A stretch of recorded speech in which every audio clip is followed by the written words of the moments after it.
Hello, ladies and gentlemen. It has been a long time since I shot my last video. I am Unreal, as you may or may not remember.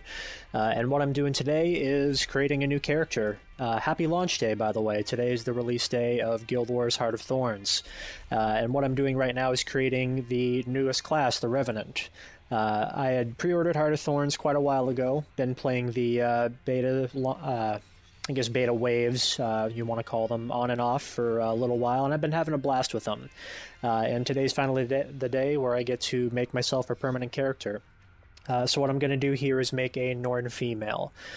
So those of you who may not be too familiar with the game, the Norn is a class that's pretty similar to a human, as the name insinuates. It's a Nordic type of character.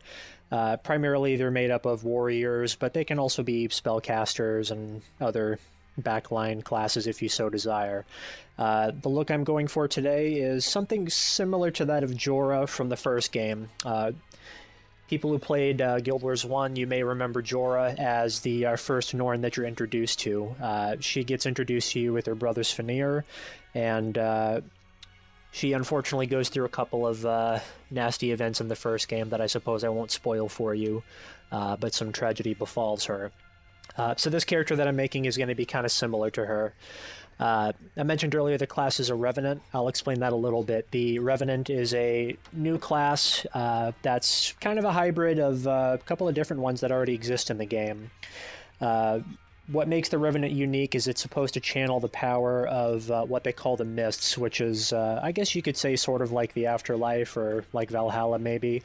All of the greatest heroes and also some of the greatest villains from the first game appear in the Mists, and as a Revenant you can actually channel these people's spirits and gain some of their powers in doing so.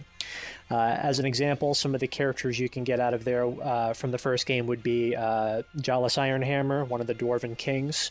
You have Shiro Tagachi, who is the main villain in Guild Wars factions that you kill, and last but not least, one of my other favorites is Glint, the dragon from Guild Wars 1, who you have the option to fight if you disturb one of her dragon eggs while you're in the Crystal Desert.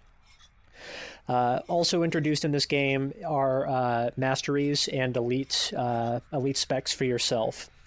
You can take an existing level 80 character that you have, and ArenaNet has introduced what they supposedly call lateral progression. With lateral progression, the point of it supposedly is to allow people who are at 80 to either keep the characters the way they are or expand on existing ones in a different way. So as an example, a ranger who typically uses a bow will now be able to use a staff, and can become, instead of a ranger, can now be a druid as an elite profession.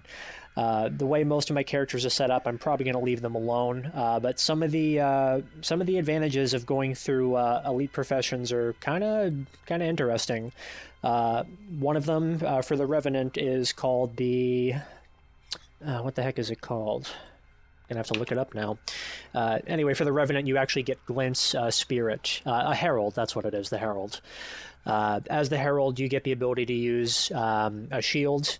Probably going to be for a little bit more protection, obviously, and you get to use the Spirit of Glint, which is great. In order to do that, you do have to really trait yourself really hardcore. You have to go out and get a whole ton of skill points. I believe it takes about 64 or 65 of them just to unlock the mastery tree. Then you have to get a whole bunch more in order to fill it up. I think you need like several hundred of them, which is a tall order normally. You'd end up having to get a whole bunch of skill points either throughout the new Heart of Thorns areas, or you'd have to earn them, I believe, in World vs. World. That's still an option, but unfortunately you cannot gain them just by leveling up anymore, so grinding hero points out in a dungeon is no longer possible with the new expansion. So you have to earn it. But from what I've seen of people who are going for the elite professions already, it's definitely well worth it. So I'd check it out. This is going to be my 9th level 80. It's not going to be as hard as it sounds, luckily, because like some of my other characters, I've already had a whole bunch of experience scrolls and tomes of knowledge and whatnot saved up. So believe it or not, this character is going to be level 80 immediately after I finish this video. So what you'll see here is the starter character, a little bit of the cinematic intro for this class. Some of the perks I pick, and then right as the character loads into the first map, I'm going to go ahead and kill the video. And what we'll do is pick up right where I left off, only with level 80 character this time. I'll have level 80 armor, level 80 weapons. I'll be spec'd out. What I'm planning to do is use the Spirits of Shiro Tagachi and Jollis Ironhammer. Key reasons I'm doing that for the build is the Jollis Ironhammer does offer a good bit of protection with its elite skill, turns your skin to stone so you don't take as much damage, which is pretty helpful. And then with Shiro Tagachi, I do get a sprint or swiftness skill, whatever you want to call it, to help me run a little bit faster around the PvE maps, which is nice. It gives me a shadow stepping skill, which is super useful both in PvP and PvE. It serves as a stun if you use the Jade Winds elite that Shiro has. And much like an elementalist, you can constantly swap back and forth between the spirits that you channel, which makes the character really versatile. Last but not least, with the Shiro Tagachi spirit, you also do get some helpful conditions that you can add on.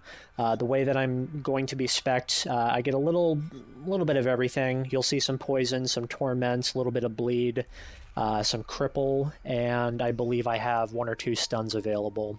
The weapon combination I'll be using will be a hammer for long range. On this character, believe it or not, the hammer actually is going to be a 1,200-foot range weapon. And then for close combat, I'm going to do sword. I've tested that in the beta, yields some pretty high DPS. I'll probably use Berserker armor so I can get some critical hits off of it, which is going to be great. And then if I need to back out of the fight, or if I want to knock somebody down or something like that, I can just change to the hammer really quickly. But I'll elaborate on that a little bit more and show you the gear with my next video. So without further ado, you can now watch me finish up my character, and you can see the introduction cinematic to any of the Norn professions. The cinematic is the same regardless if you pick Revenant or Warrior or Mesmer or whatever. The video is going to be the same. So for those of you who are new to Guild Wars, sit back, relax, and enjoy the cinematic. For those of you who want to see what the level 80 Revenant looks like right now, go ahead and skip on to the next video. I'll be uploading that one pretty soon, and I'm going to have a blast with it, I'm sure. I am Norn, hunter of the wild, born of the free and rugged Shiver Peak Mountains. In the far north, my people fought our greatest enemy, Jormag, a dragon of frost and snow. The dragon broke our pride, but it did not break our spirit. In our last hour, we heard the voices of 4 of the spirits of the wild: bear, raven, snow leopard, wolf. They called us south, away from certain annihilation. We founded the Great Lodge of Holbreck and claimed new hunting grounds. Some say we should not fight Jormag. I say the greatest risk is to wager nothing at all. One day, a hero will lead us home, and we will break the dragon's icy grip. Victory, like any prey, must be hunted. I trust my instincts, the voice of my soul, to guide the way. Like my ancestors before me, I seek glory. One day, I will take my place among the heroes of the Norn. The spirits of the wild whisper their secrets to my heart. I trust in fate and follow where instinct guides me, and it has never led me wrong. I am still untested, but already my deeds have earned me friendship and great respect. Each year, a great hunt is called in Holbrook. Only the best among us are invited to participate. With bravery and a little good fortune, I will collect trophies to prove my worth. Then I will drink and boast of my victories. I accept this challenge. I relish it. Come, danger. Come adventure. In the lodges and halls of my people, fortune and the spirits will smile upon my legend.